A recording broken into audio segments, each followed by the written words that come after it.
Bonjour, bonsoir, bonne nuit pour les No Life. Aujourd'hui, j'ai décidé de enfin faire cette fameuse vidéo que j'avais annoncée il y a plusieurs mois déjà. C'est cette petite découverte, on va dire, d'un CD qui a l'air assez marrant et assez étonnant. Donc, le voilà enfin. La fameuse formation multimédia à internet avec Netscape Navigator, mais surtout avec Thierry Lhermitte en personne. Donc c'est pas une blague, hein, il y aura vraiment Thierry Lhermitte dedans. C'est pas juste une sorte de pub. J'ai vu un petit peu sur internet justement que Thierry Lhermitte, il semble être passionné au moins un petit peu par internet et les nouvelles technologies. J'en reparlerai après. Donc en fait normalement à l'origine il était pas dans un boîtier, c'est plutôt un truc cartonné, mais je l'ai récupéré un peu comme ça quoi. Donc c'est pas très bien protégé, j'ai foutu ça dans un boîtier. Donc déjà on va le voir un petit peu de plus près. Donc c'est tout con hein, le CD.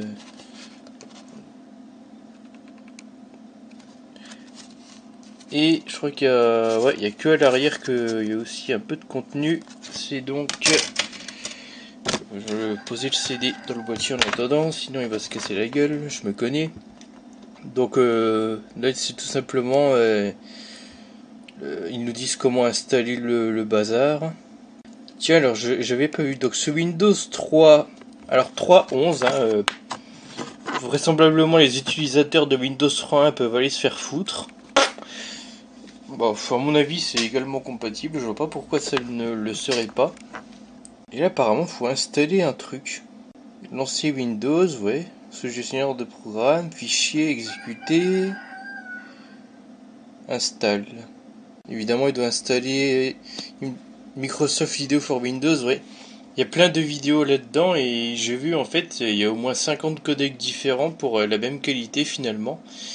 J'ai vu qu'il y avait du Cinepack, le MJPEG, c'est quand on prend par exemple des vidéos avec un appareil photo numérique comme le mien là, ça fait des vidéos en MJPEG. C'est pour ça d'ailleurs que ça fait des gros fichiers, c'est un peu dommage. Il y avait, qu'est-ce que j'avais dit, Cinepack, lui et puis Indeo. Et je crois qu'ils en ont parlé là d'ailleurs, non? Non, il y a Video for Windows. Ah si, voilà, Intel, Indeo. Je pense que plus personne n'utilise ça depuis très longtemps. Les versions 1.1 et 3.2 de quoi? Faut installer deux versions des trucs de Indeo.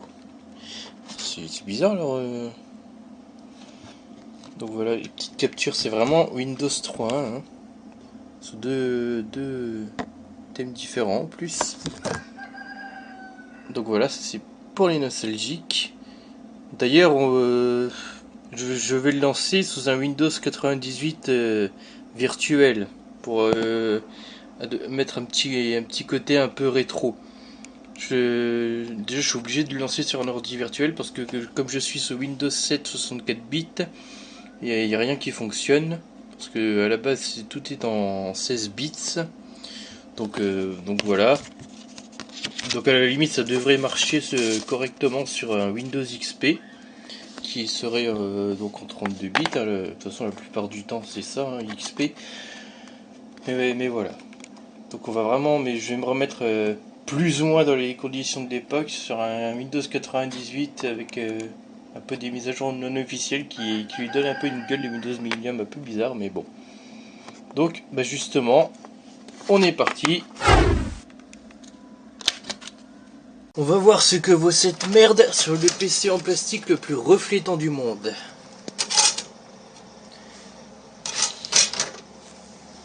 Ok, donc on va voir ça sous un mélange de Windows 98 et de Windows Millennium. Donc il y a un autorun à la base sur le truc, hein, il fonctionne, mais juste par curiosité, je vais explorer 2 petites secondes le CD. Donc déjà vous voyez qu'il est bien rempli hein, quand même, 623 mégas. À l'époque ça devait être que des CD de 650 mégas si je ne dis pas de bêtises, ouais c'est ça. Donc pour un CGI 96, il est quand même bien rempli. Donc il y a pas de quoi s'ennuyer. J'ai entendu qu'il nous offrait en fait une dizaine d'heures de cours en gros. Donc après voilà, plein de bordel de trucs et de machins. Donc c'est lui le fameux install, tiens. Ok, bon, ça fait une fausse installation, je sais pas trop l'intérêt du truc, ça m'a... Bah oui, parce que ça pointe sur des deux points, je sais pas trop c'est quoi l'intérêt. Pourquoi est-ce qu'il y aurait pas directement un exécutable du CD Training ici, plutôt? On se demande un peu. En fait, il est là, hein. C'est l'un de ces trucs. Donc voilà, il y a effectivement plein de vidéos. Donc 323 mégas de vidéo, 47. Des images, bon, film, musique. Alors ça, j'ai pas pu voir si c'est des installations de quoi. Si, de Netscape. Je suis con. Et ce qui est amusant, c'est que même la version Win32, il se trouve qu'elle a un setup en 16 bits. Donc c'était pas du tout un problème à l'époque, hein, évidemment, mais bon. Bon, je l'ai déjà installé, donc c'est pas très intéressant à voir. Et puis, comme je suis de nature un peu longue, on me l'a dit, ben je vais enfin lancer le fameux truc. C'est quand même pour ça que vous êtes venus. Allez, on perd pas de temps, on y va. Donc ça commence avec une petite animation. Alors, pourquoi un truc africain? Patienter, j'aime bien la police patienter comme ça.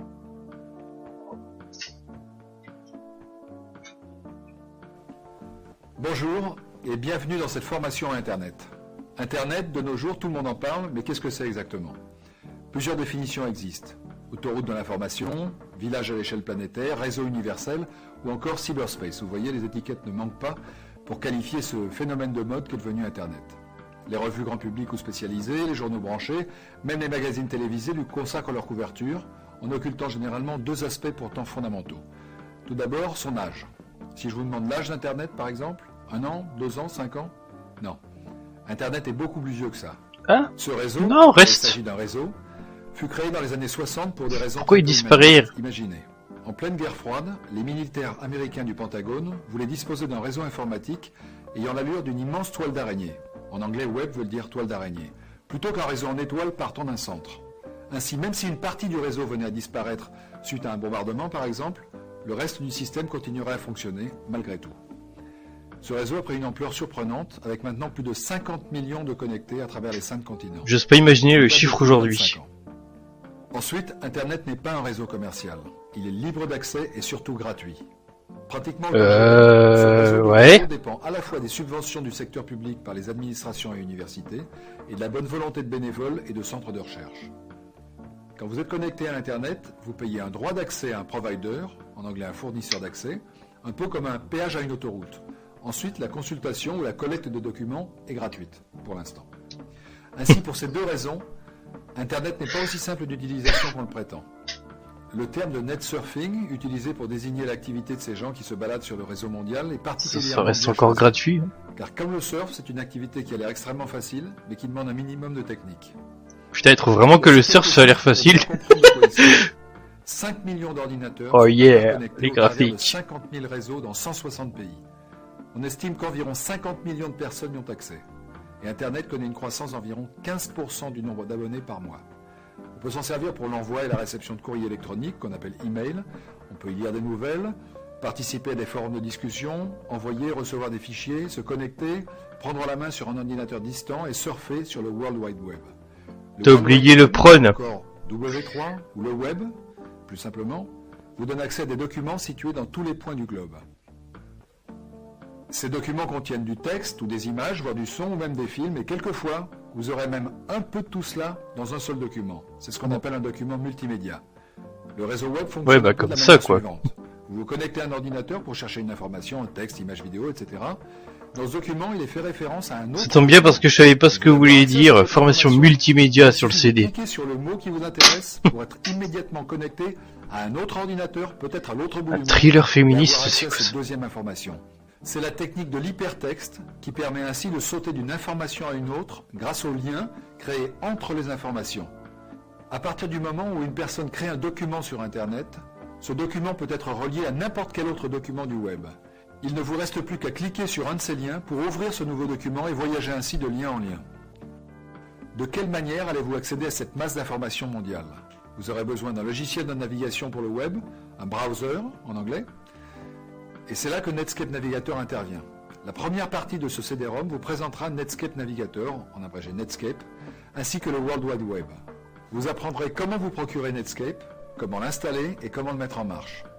En premier lieu, avant même... J'ai jamais été en français le nom de Netscape. Personne n'a jamais dit navigateur. Tout d'abord, votre ordinateur doit tourner sous Windows 3.1 ou 95, avoir une capacité de RAM... Voilà, donc les... c'est pas réservé 91. Si Il nous rassure. Est plus puissant en RAM et a un disque dur d'une capacité supérieure, votre confort d'utilisation en sera meilleur. Ensuite, votre ordinateur doit être équipé d'un modem d'une vitesse minimale de 9600 bauds. Nous vous recommandons cependant l'utilisation d'un modem plus rapide, 14 000, 28 000 ou plus. Alors une fois votre logiciel de connexion installé, vous pourrez commencer votre exploration du web avec Netscape. Oh, il faut un modem 14-28 kg. Oh la vache. Oh les qui partent. Vous êtes prêts pour l'aventure? Alors rejoignez-moi pour votre première leçon de surf. C'est par là. Ah oui, effectivement, il est écrit CD Training. Donc c'est pas une vraie fenêtre, ça c'est une capture d'écran. Hein. Donc c'est vrai qu'à la base on doit écrire notre nom quoi. Oula ouais. Ça me rassure en fait que on saute à cet écran de titre parce que je sais pas si vous avez remarqué, il y avait deux petites flèches là. Donc si on était obligé de cliquer sur les deux petites flèches là, ça aurait été con parce qu'il disait que c'était par là. Bon bref. Donc voilà l'écran d'accueil, disons. Donc c'est très, y a plein de trucs, hein. Vidéo. Donc il y a beaucoup de contenu, donc forcément je vais pas tout faire. Je vais essayer de, je sais pas, on va piocher un peu au hasard. Un petit navigateur. Voilà, pour l'instant on peut rien faire.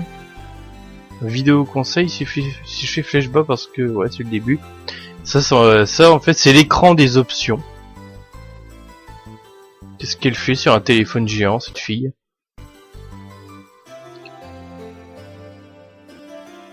Par contre j'avais vu que cette partie là moi finalement. Alors il y a 3 musiques différentes, on peut la changer. Et je vais le faire parce que la première elle va vite devenir saoulante honnêtement.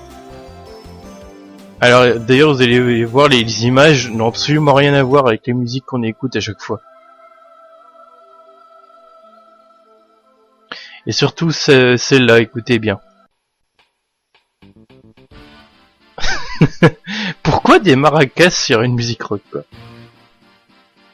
Bon c'est du détail hein. Enfin bon. Durée de chrono QCM, effectivement il y a des QCM. Alors après ouais. Oh là là, ça me... Voir ça, cet écran, ça me fait penser à ce truc là, quand on est au collège, on a un programme pour apprendre à se servir d'un ordi Cap B2I, ouais voilà. Parce que pareil, il y avait une liste des élèves, à côté il y avait la liste des profs. Tiens, ce serait rigolo que je fasse une vidéo pour... Les seules personnes à qui ça intéresserait à mon avis, ce serait des nostalgiques du collège. Je sais pas s'il y en a beaucoup, mais bon. Tiens, c'est intéressant ça. Mono-utilisateur ou multi-utilisateur? Bizarre. Genre, tu peux mélanger tes points avec ceux des autres. Ouais, c'est bizarre. C'est bon. Bon, ça doit être les scores. Un diplôme, je vais pas avoir un diplôme maintenant. Alors pourquoi est-ce que j'ai une... Bon. Ouais mais allez là. Formation. Ouais, c'est pour sélectionner le son sans doute. Gestion. Alors je trouve que c'est pas très clair leur navigateur à la con. On est obligé de... Voilà.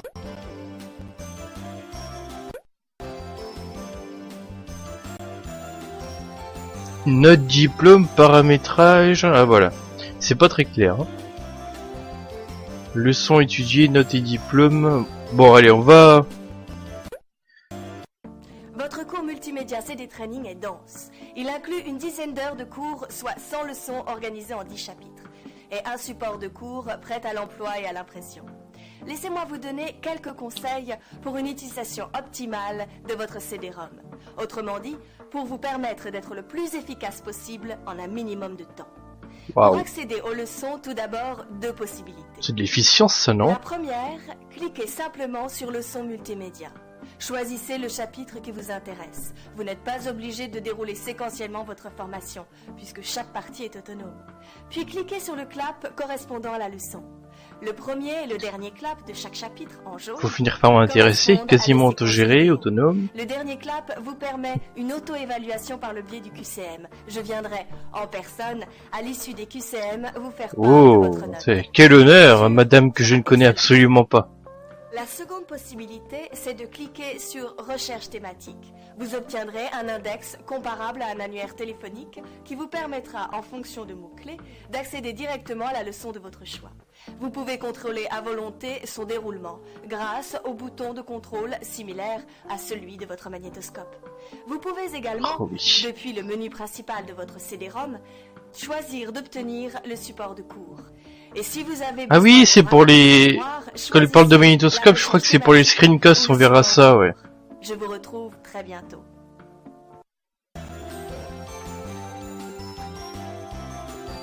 Donc ça en fait c'est que l'intro finalement, vidéo conseil. Formation multimédia.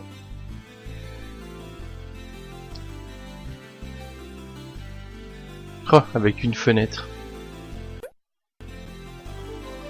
Donc il y a plusieurs thèmes. Je crois une vidéo.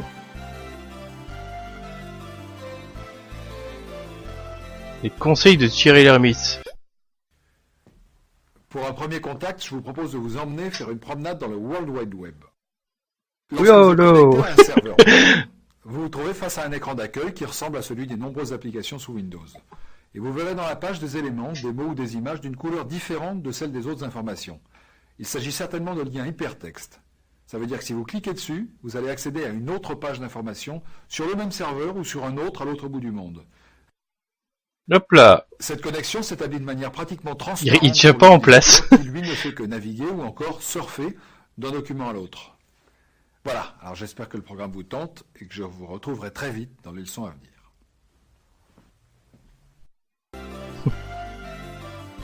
Chaque fois ils vont se barrer comme ça. Internet, qu'est-ce que c'est?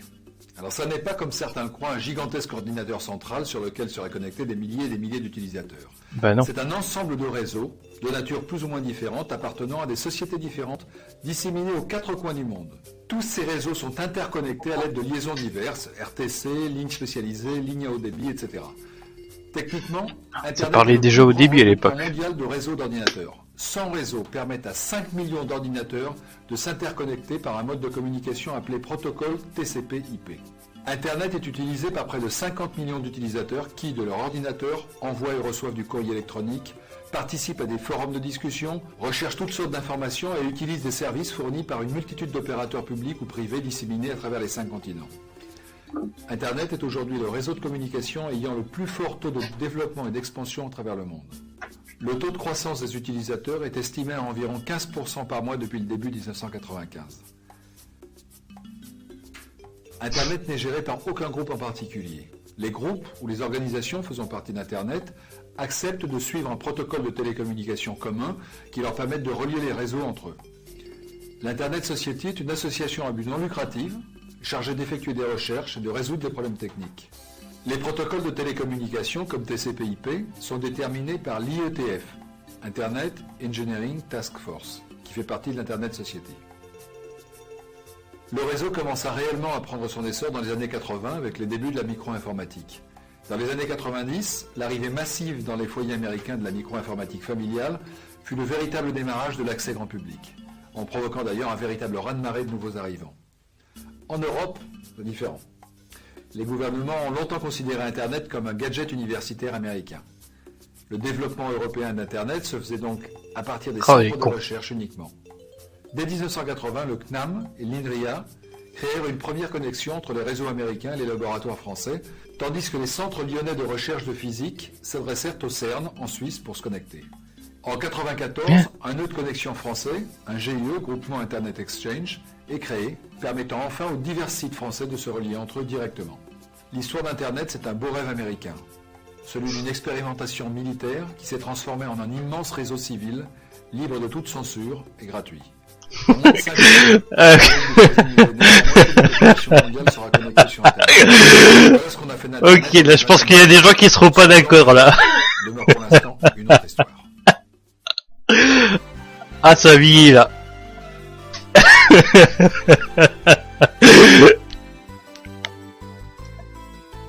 Libre de toute censure. Là, je suis pas certain, honnêtement.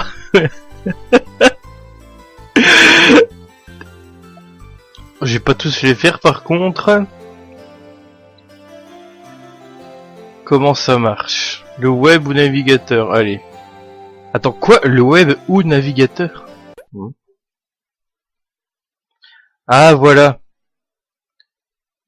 Alors ça, c'était fait qu'un... Le World Wide Web ou encore W3 ou simplement le web. W3, personne n'utilise cette... mondial multimédia qui vous permet d'accéder à des milliers de services situés aux quatre coins du monde. Ces services vous sont fournis par des institutions, universités, entreprises ou encore particuliers. Voici comment cela fonctionne. Le web est un ordinateur relié à Internet dans lequel des entreprises, Pourquoi la voix a changé? des administrations, des particuliers ou encore tout type d'associations ont stocké toutes leurs pages web, c'est-à-dire leurs informations. À l'aide de Netscape, vous pouvez vous connecter à ces sites web pour prendre connaissance de ces informations. Lorsque vous ouvrez une page dans Netscape, vous vous servez des hyperliens. Ces hyperliens sont des liens en protocole hypertexte pour accéder à d'autres pages. Ces liens peuvent être représentés par du texte, des graphiques ou encore toute autre représentation multimédia. Ils seront mis en évidence sous forme de barres ou de dessins lumineux.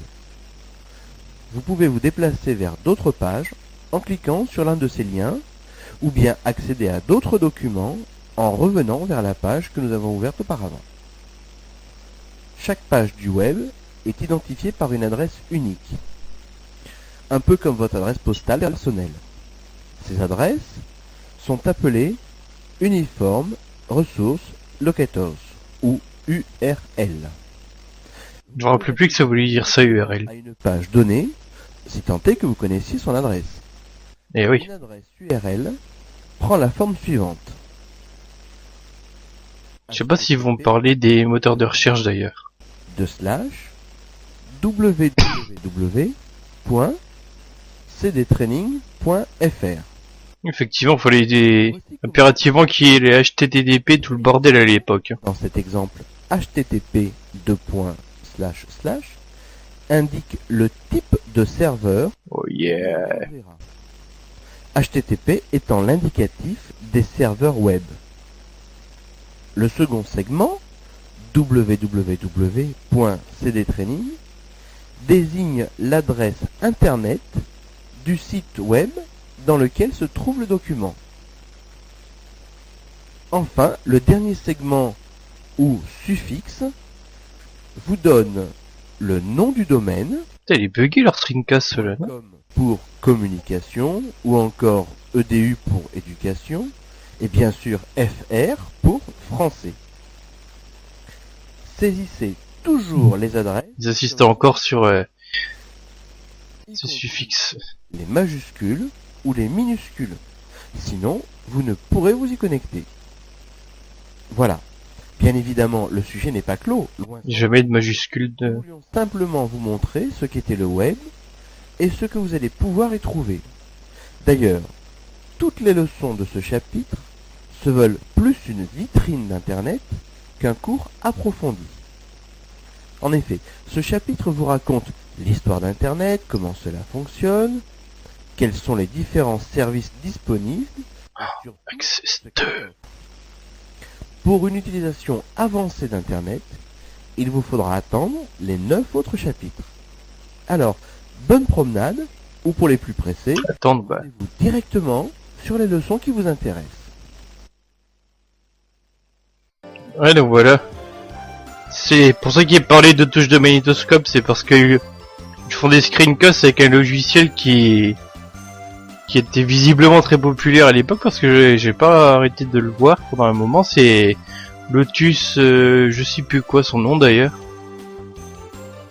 Et savoir ce que ça permettait quand même de faire des screencasts assez légers quand même à l'époque. Donc le contrepartie, bon, enfin, ceux que j'ai vus en tout cas semblaient être limités à chaque fois en 256 couleurs, et puis il n'y avait pas beaucoup de FPS, mais ça, c'était vraiment suffisant à l'époque. Donc bon, FTP, transfert de fichiers. Allez, on va aller dans un truc un petit peu plus technique. Le FTP, pour File Transfer Protocol, est un outil qui vous permet de transférer des fichiers entre deux ordinateurs connectés à Internet. De votre ordinateur vers Puis ça se dit être une vitrine alors que 10 heures de cours là ou je sais plus quoi. disque dur. Voici le fonctionnement de cet outil qui, j'en suis sûr, vous rendra d'immenses services. Internet est une gigantesque Ce qui est drôle, c'est que j'ai l'impression qu'on parlait plus du FTP à l'époque qu'aujourd'hui. et qui en plus n'attendent que votre téléchargement à l'aide du FTP. Sûrement que bon, depuis, je pense qu'on a voulu faire en sorte d'avoir des interfaces graphiques un petit peu plus agréables pour télécharger les fichiers, parce que là, ça fait un peu archaïque, quoi. Des données C'est limite comme si, un petit peu comme à l'époque où on explorait les fichiers avec l'explorateur de Windows 3.1, quoi. exactement l'âge. C'est un petit peu ça. Les serveurs FTP sont des ordinateurs accueillant les logiciels de serveurs FTP, permettant ainsi les échanges de données. Oh, y a rien. Le FTP est un service d'Internet dédié au transfert de fichiers. Un peu partout dans le monde, sont des Par contre, ça dort debout. images, des sons ou même de la vidéo. Tout ceci offert au public grâce au protocole FTP. Ils n'attendent qu'un geste de votre part pour venir se placer sur votre propre micro. Ces disques sont gérés comme n'importe On peut pas le foutre sur le casque. Oh. On va faire un QCM, tiens. Attends, Gopher ou l'ancêtre du web? Merci d'utiliser CD Training. Considérez Gopher ou encore le Gopher Space comme l'ancêtre du web. En effet, lorsque vous êtes en communication avec un site Gopher, vous avez la possibilité de vous rendre dans la plupart des autres sites. Adresse Gopher de points. Vous pourrez naviguer d'un site à l'autre à la recherche d'informations. Cela vous rappelle quelque chose? Non? Voici donc une explication des sites Gopher.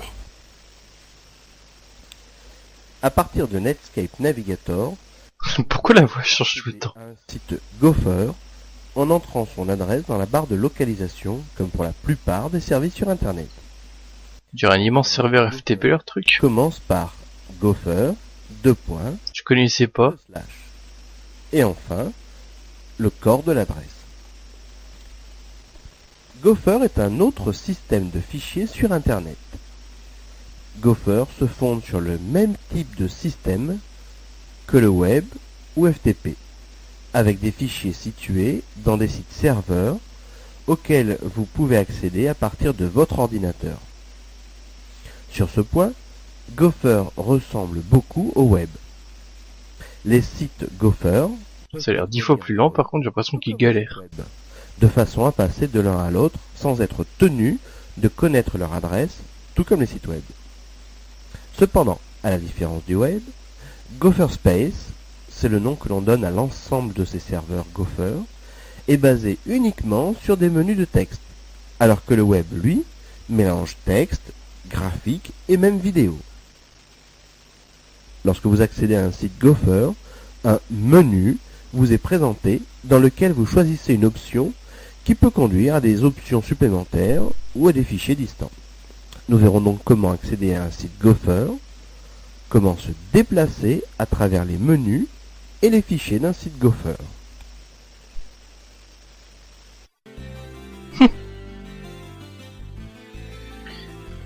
Plus personne doit utiliser ça aujourd'hui. Ça me dit rien du tout. Qu'est-ce qu'Internet? Ouais. On va dire un réseau de réseaux. Mais super. Très bien. Bravo.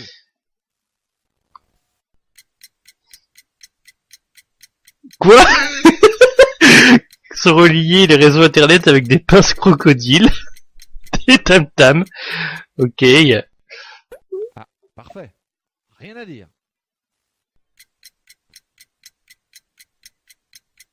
60. Ding ding ding ding. Bravo. Hey, jackpot. Ce voile me dit quelque chose. Le courrier électronique. Ou le e-serpent, non. Alors là, bravo. Très bien.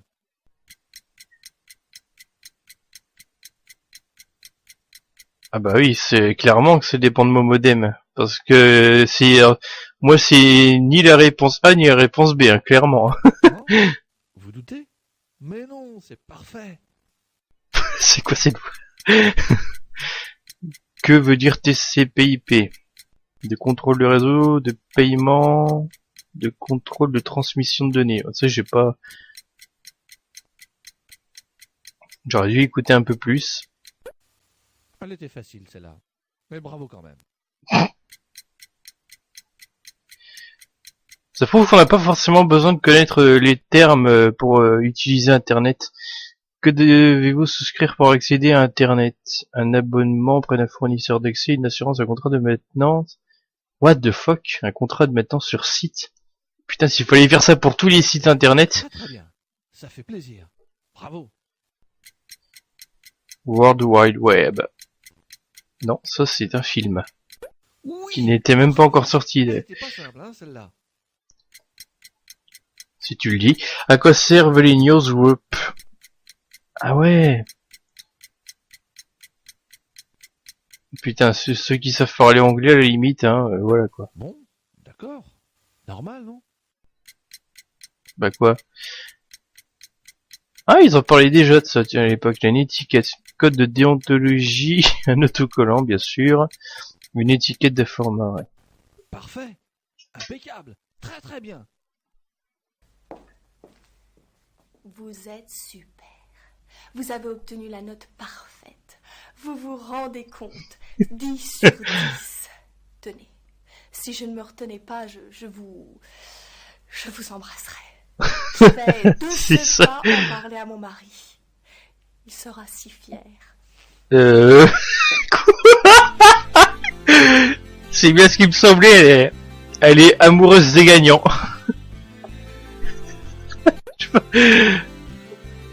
On va changer la musique, tiens.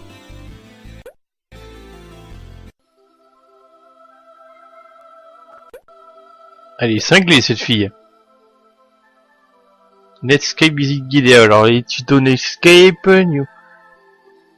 Ah, par contre, les newsgroup, ils en parlent que dans le chapitre 4. Email, FTP, Goofer Telnet. Les moteurs de recherche.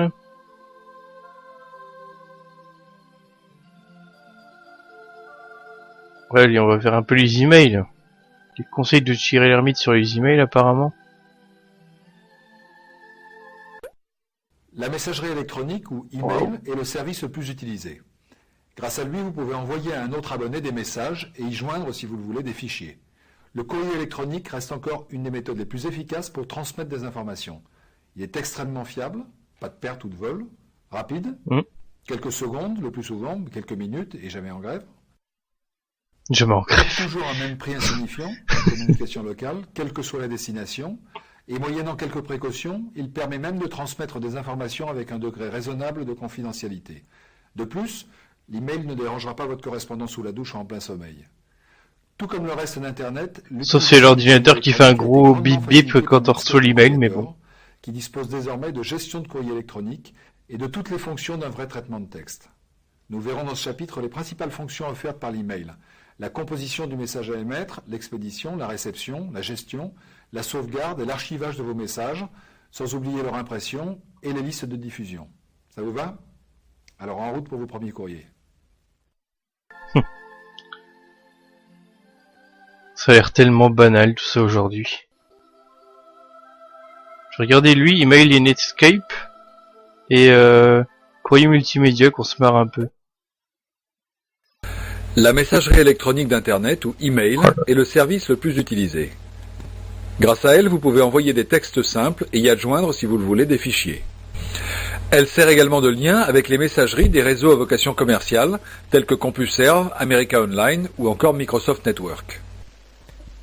La messagerie électronique d'Internet ou email est le service le plus utilisé par les internautes, les serveurs du web. Grâce à elle, vous pouvez envoyer des textes simples et y adjoindre, le cas échéant, des fichiers. On voit que c'est ça qui était assez intéressant Par d'autres réseaux avec Netscape, c'est que c'était du tout en un. CompuServe, America Online ou encore Microsoft Network. Il y a un truc d'email dedans. L'utilisation du courrier électronique a été grandement facilitée par l'adoption d'Internet. Oh, ils reçoivent des courriers de quelle langue là, en grec?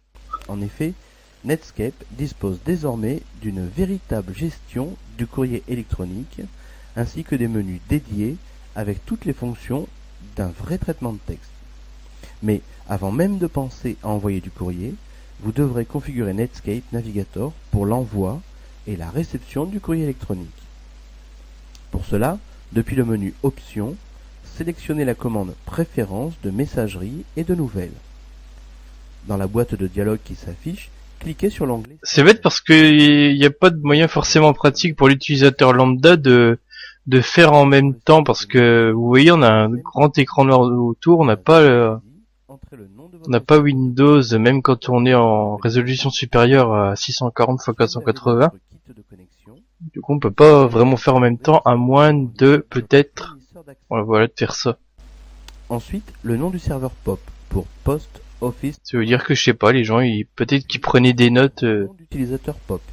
Attention, il s'agit ici de votre nom figurant sur votre adresse électronique, mais uniquement la partie située avant l'arrobas ou encore le petit zigouigoui en forme de A stylisé Le coup. que l'on prononce at, c'est-à-dire chez, dans la langue de Shakespeare. Ensuite, messagerie, puis les boutons radio pour donner la taille maximum des messages, spécifier si vos messages doivent être chargés sur votre disque local, puis effacés du serveur ou pas. Et enfin, la fréquence à laquelle Netscape Navigator ira vérifier. Ah là c'est clair l'option, tiens, pour laisser ou supprimer les messages. Pas mal. Enfin, dans l'onglet Identité, saisissez votre adresse électronique, complète cette fois, pour l'insérer automatiquement lors de l'émission. Encore des Lévis, il y en a partout des Lévis dans les médias. Des réponses. Pour afficher la fenêtre courrier et accéder aux fonctions du courrier électronique, sélectionnez la commande courrier du menu fenêtre ou pour aller plus vite, cliquez sur l'icône du courrier, la petite enveloppe située dans le coin inférieur droit de l'écran. Ouais. Là où il y a la fenêtre de Lotus évidemment. Lorsque vous ouvrez la fenêtre courrier, Netscape vérifie le serveur.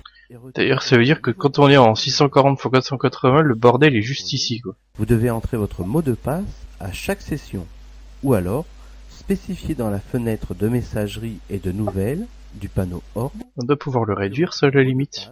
Doit être conservé pour les sessions ultérieures.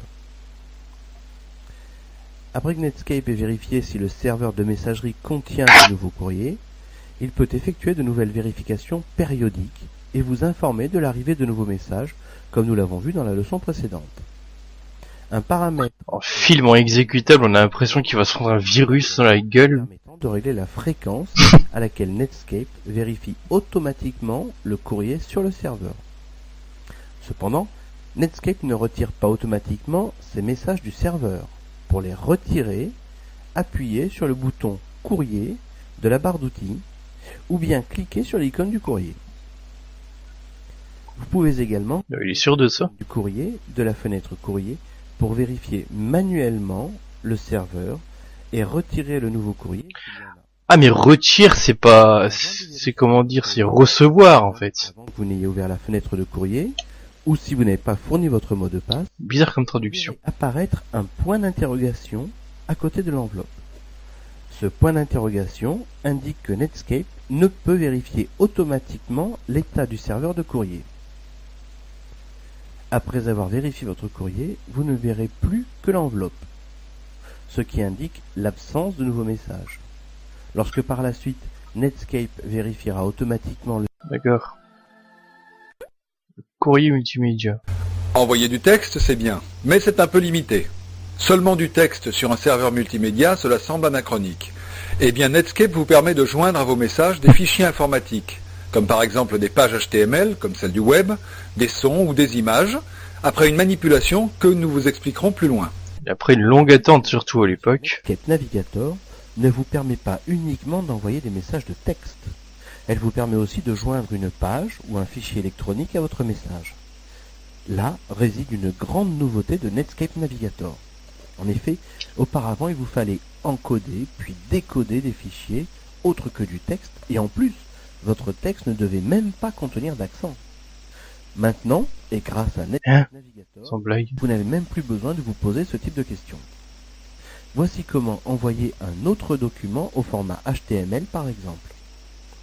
Depuis la fenêtre de rédaction, saisissez votre message. Tirer l'ermite. Puis, insérez l'adresse d'une page ou d'un site web, soit en l'écrivant, soit en faisant un copier-coller. Envoyez-vous le message pour mieux visualiser le résultat. Ouvrez votre courrier.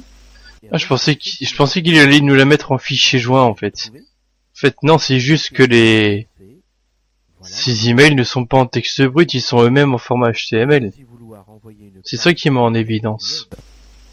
Pour cela, commencez à rédiger votre message, puis retournez dans la fenêtre de navigation. Souvenez-vous des commandes de Windows comme Alt-Tab. Cliquez sur le menu Édition, puis sur la commande Sélectionnez tout. Retournez dans la fenêtre de rédaction et collez la nouvelle page, puis envoyez votre message. Voilà pour les fichiers au format HTML. Pour les autres formats de fichiers, eh oui, on peut tout envoyer avec Netscape Navigator. Donc pour ces autres formats... Bah, surtout avec le protocole des emails, quoi. Ah oui, c'est ça justement, la suite, c'est les fichiers joints. Ah oui, je vais essayer de me louper sur le quiz. Parce que les réactions de cette femme sont vraiment bizarres. Quel est le service le plus utilisé? Les serveurs roses. Ah non, la bonne réponse était C. Des internautes, des extraterrestres. Ah non, la bonne réponse était A. Que veut dire le point d'exclamation à côté de l'enveloppe? Que ça donne de l'aide, que de nouveaux messages. Tiens, ça je sais pas ce que c'est. Inop. Oula. Direct. On sait même pas si c'était bon ou pas.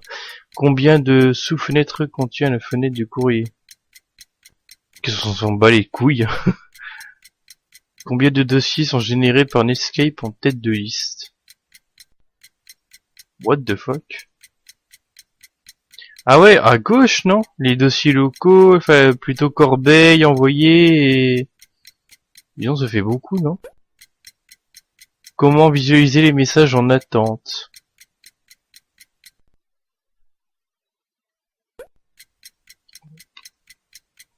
Le fichier, c'est peut-être vrai aussi, non? S'il n'y a pas un bouton recevoir là, via fichier, qu'est-ce qui vous indique que vous recevez un message pendant une connexion? Un téléphone sonne. Je suis sûr qu'on peut faire une bidouille pour ça en plus. Comment répondre directement à un message? Crier très fort! Le raccourci pour joindre des fichiers.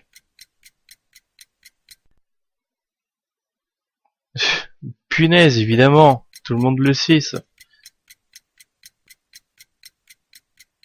Quel programme doit-on utiliser pour s'abonner aux listes de diffusion? Et si on répond pas à temps, il se passe quoi? What? Navigator? Hein? Pam pam. Regardez-moi bien. Je suis là. Et cela fait 1. Maintenant, c'est moi qui vous regarde. Oui, Vous êtes bien là, ça fait 2. Tiens, quelle coïncidence, c'est juste votre note, et ce n'est pas suffisant. Recommencez donc les leçons. Et puis à chaque fois elle part. Ça fait penser à pareil dans le jeu Astérix, le défi contre César, et pareil une sorte d'instit qui pareil elle part et elle revient. Mais elle fait surtout penser à une version bêta de Laurence Broccolini pour le coup. Donc c'est pour ça que je voulais vous montrer. Et encore j'avais pas vu cette vidéo là. Bon on est allé là, on va essayer de... Voilà, aller là plutôt, visite guidée. Ah ouais, il nous présente quelques sites aussi, ils sont sympas. Donc déjà le leur, hein, pour commencer. Manquerait plus que ça. Deuxième visite, nous allons nous rendre sur le site de CD Training. Commençons par Deuxième visite. www.cd-training.fr.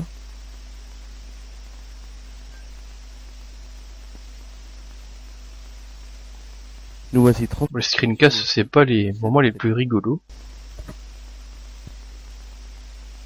Oh, putain, et je vais l'accélérer son chargement de page, moi.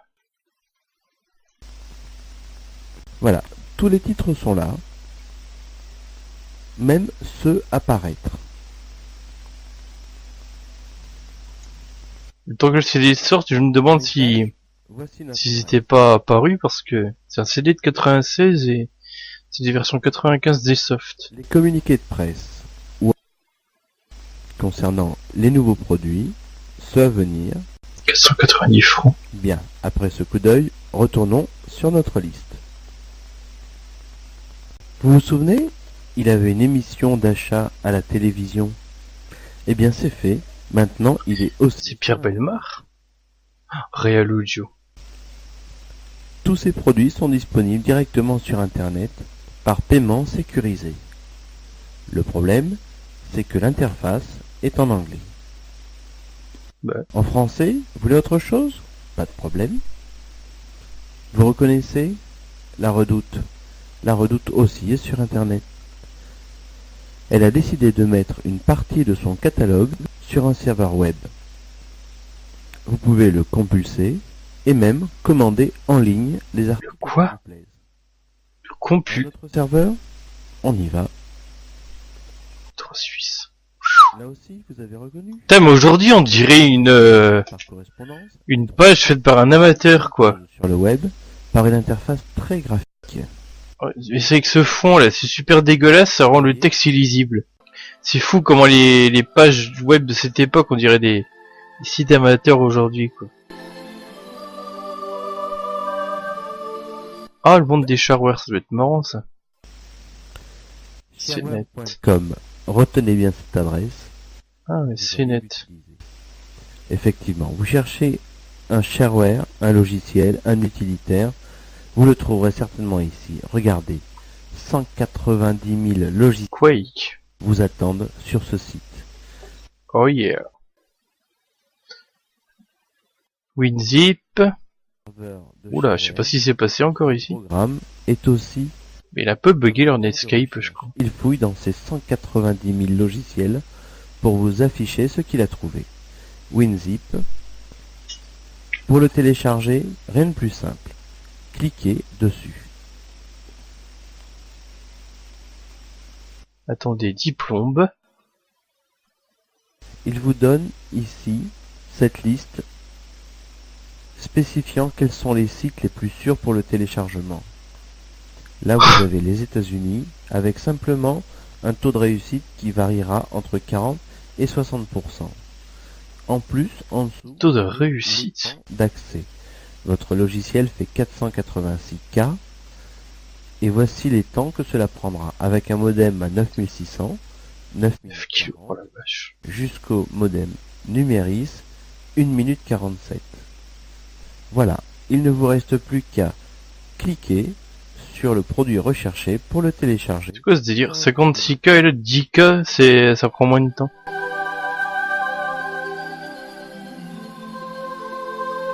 Je savais même pas qu'il y avait déjà des modems 56K en 96.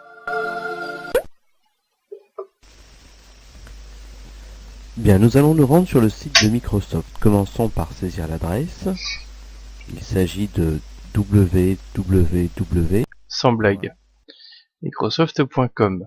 Ah, y a pas de point .fr? De Microsoft. On peut choisir un autre pays. Vous voyez, la liste est longue. Nous y reviendrons. Regardons voir ce que nous offre ce site. Nous pouvons télécharger nombre de logiciels. Oh, 2 pubs d'un coup pour Internet Explorer, alors que Tiens. ils font la pub pour Netscape, quoi. Explorer 3 en bêta. Trop pas sur mon bêta, oh la vache. Ça ne rajeunit pas, ça. Bill Gates Opinion. Et voilà, Internet Active Explorer X, le 3 truc que tout le monde désactive avec Active pour pas se choper des infections. qui est le langage de Microsoft qui ressemble le plus à Java.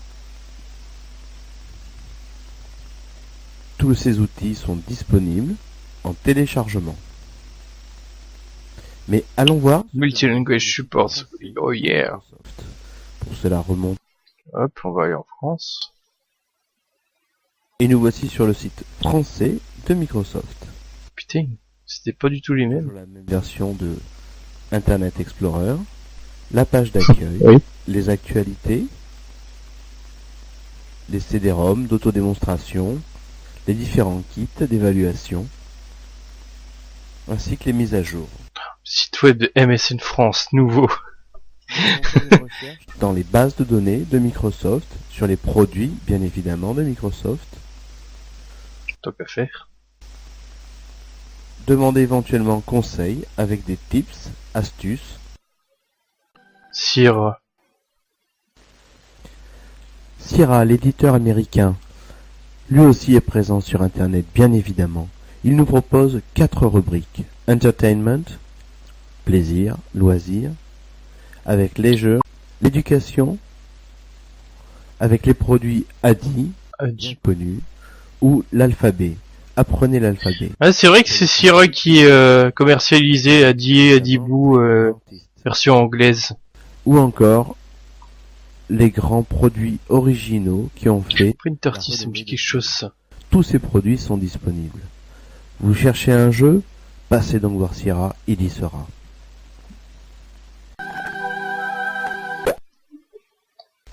Allez, il y aura le site de TF1, j'imagine. Mal télévisé? Ce n'est pas grave, la télé est sur Internet. Attention, n'oubliez pas de nettoyer votre cache, sinon les informations seront ceux de la veille. Canal+. What the fuck? Bon. Demain, le programme de la journée.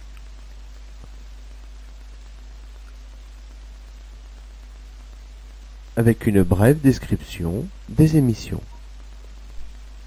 Un truc, n'oubliez pas que vous avez fichier, imprimé, et vous pouvez avoir votre journal télévisé sans sortir de chez vous. Mais c'est pas un journal télévisé, c'est un programme TV, connard. Et vous disposez de toutes les télés européennes. Oh la vache, journal télévisé. Putain, mais pourquoi on est là? Oh, il est pas clair leur navigateur à la con. Recherche thématique. Tiens, le reader. Acrobat Reader d'Adobe Systems est un plugin, c'est-à-dire un logiciel complémentaire à Netscape Navigator qui permet d'afficher des documents dotés d'une mise en page professionnelle aussi sophistiquée que celle des magazines. Grâce à ce plugin, Bah ouais, justement. permet à la presse traditionnelle de faire son entrée sur le web. Nous voici sur le site d'Adobe Systems. C'est vrai qu'à l'époque, c'était pas aussi classe. Téléchargez le plugin. Les pages web que les mises en page de magazine. Vous invitant au téléchargement. C'est marrant, toujours l'intro de Thierry Lhermitte, puis ce mec super ennuyant qui nous parle à la place. Ainsi qu'un emplacement sur votre disque dur. Lorsque vous validez cette commande, vous disposez maintenant d'un programme capable de lire des fichiers d'aspect professionnel qui ont été créés par différents types de machines.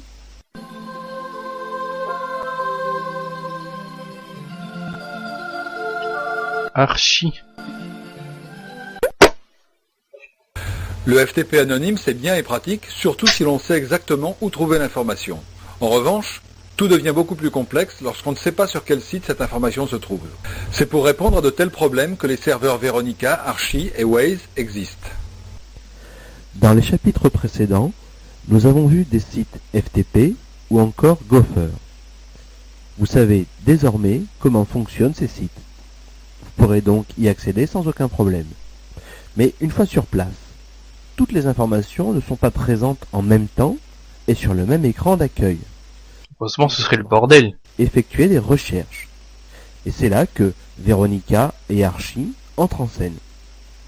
Veronica est au service Gopher, ce qu'Archie est au service FTP, c'est-à-dire un moyen simple de retrouver l'information, quel que soit le serveur où elle se trouve. Montre-le nous alors. Sont deux outils de recherche d'informations sur les sites Gopher ou FTP. Donc c'est des moteurs de recherche spécialisés quoi. Menu de Gopher. Lorsque vous y accédez, Veronica vous demande de lui décrire l'information recherchée par un ou plusieurs mots-clés.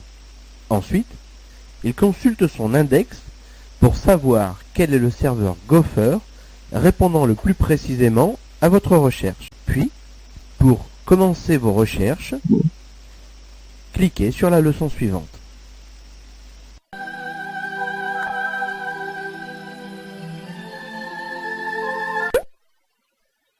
Chaque serveur Archie possède des index complets. Il est donc capable de vous indiquer très rapidement où se trouve ce que vous recherchez en formulant des requêtes. C'est ce que je vous propose de découvrir dans cette leçon. Archie dispose d'une base de données dans laquelle on trouve des résumés et des listes de serveurs FTP. Archie ne va donc pas interroger tous les sites FTP de la planète, mais va consulter sa propre base de données, remise à jour régulièrement. Ça doit vraiment plus exister tout ça. Archie, comme Veronica, vous permet d'établir des options de recherche pour affiner votre demande. Voici comment. Pour cette leçon, nous allons utiliser un site de recherche Archie situé en France. Il s'agit du site de l'Université de Rennes, dont voici l'adresse. Depuis la page d'accueil, cliquez sur l'option vous permettant d'effectuer des recherches avec Archie.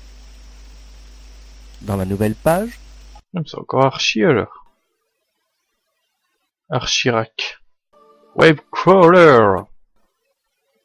Issu d'une université américaine, Webcrawler fut l'un des premiers moteurs de recherche ouverts au public. Bien que simple d'utilisation, sa base de données n'est pas aussi puissante que celle de ses confrères. En revanche, cet inconvénient se retourne en avantage car moins puissant signifie moins prisé et moins prisé signifie moins d'attente. Alors rendons visite à ce site rarement embouteillé. le Webcrawler J'imagine bien aujourd'hui entendre que Google est saturé quoi. une utilisation aisée. L'interface est formée par 5 icônes qui vous permettent de naviguer sur ce moteur. Voici à quoi elle sert. L'icône Search ou Rechercher. Oui, j'ai des petits arguments de recherche, notes, or, machin. Vous pouvez indiquer un nombre maximum de résultats ainsi que des arguments de recherche booléens comme AND, NOT ou encore OR. La deuxième icône va vous venir en aide dans votre... Ah, c'est pas mal qu'ils nous apprennent... Vous pouvez Ça permet de faire des recherches rapides sans passer par l'outil de recherche avancé. Après, je les connais pas en général, mais bon. Ah, j'avais pas vu qu'il y avait un truc alphabétique.